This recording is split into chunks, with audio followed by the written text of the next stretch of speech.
distraction from Ben. Good. Good girl, Sadie. Good boy, Ben.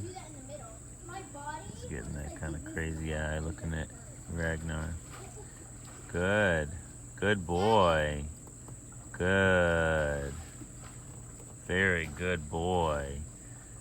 Very good. So this is something he's been really struggling with, is fixating on the cats and chasing the cats. So I've got my hand ready to communicate with him if I need to, if he gets inappropriate, but he's actually doing really good right now.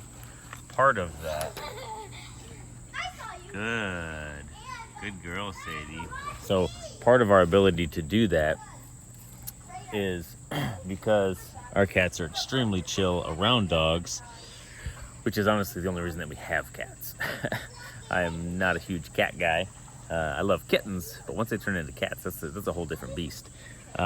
So we get our cats as kittens, and we start working with them on being calm around dogs as soon as they come here. So this is huge because for a lot of dogs, like Ben, at his house, they just got a kitten a few weeks ago, and a lot of times with cats and dogs, there's this cycle of when the dog initially sees the cat. Another distraction out here. Kids going wild. When the dog initially sees the cat, they're excited and they want to go see the cat. So they either chase or they move quickly, and then the cat runs away. Well, and then the dog's like, "Yes, we're playing chase, right?" Prey drive comes out, and they want to run after the cat. Well, this only has to happen a couple times before the cat will just develop this understanding that the dog's going to chase them. So then as soon as the cat sees the dog make any kind of movement, they're running, right? So the cat's running away. So then the dog, even if they weren't getting ready to chase the cat or they weren't going to do anything, now they're chasing the cat because it's running away. So it's like this self-feeding cycle where the cat, independent of their expectation of what the dog was going to do, wouldn't necessarily be running away. And same thing with the dog. They wouldn't necessarily be chasing the cat if the cat wasn't running. So to break that cycle can be very challenging sometimes, unless you can get your cat to not run away even when they see the dog, even if the dog reacts or lunges or runs or barks or does whatever.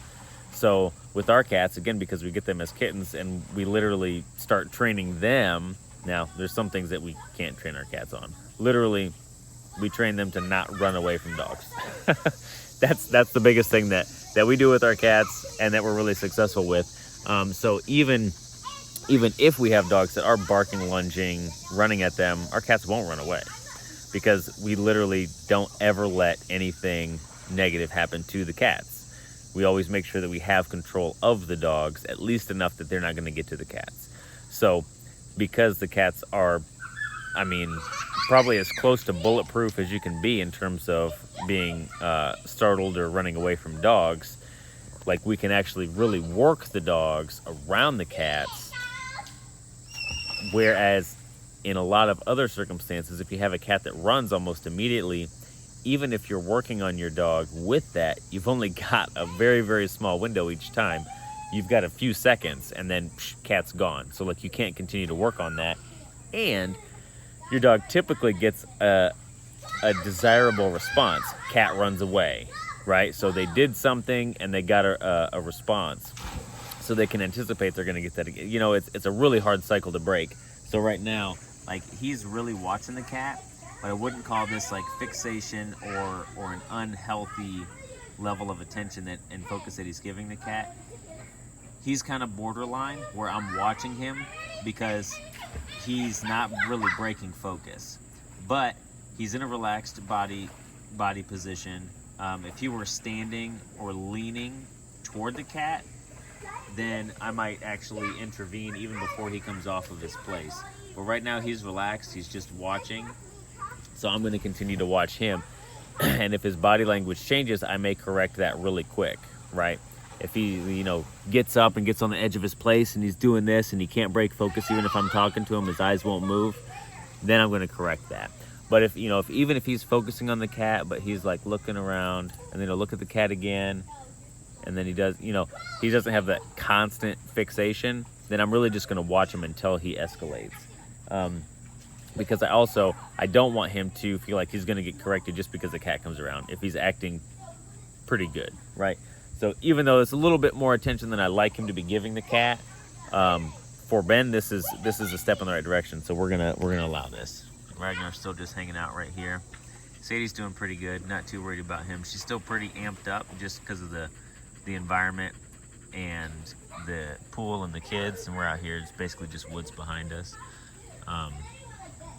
But you know, occasionally like something will fall off a tree and hit the roof of the barn, which is a tin roof, so bing, makes a sound, spooks. We got the chickens are free ranging right now too. I don't know if you can see them very well.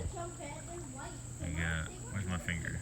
Right there. We got one right there, one right there, and then there's a few others around. So they may come over this way too. All right, signing off. Good job, Ben.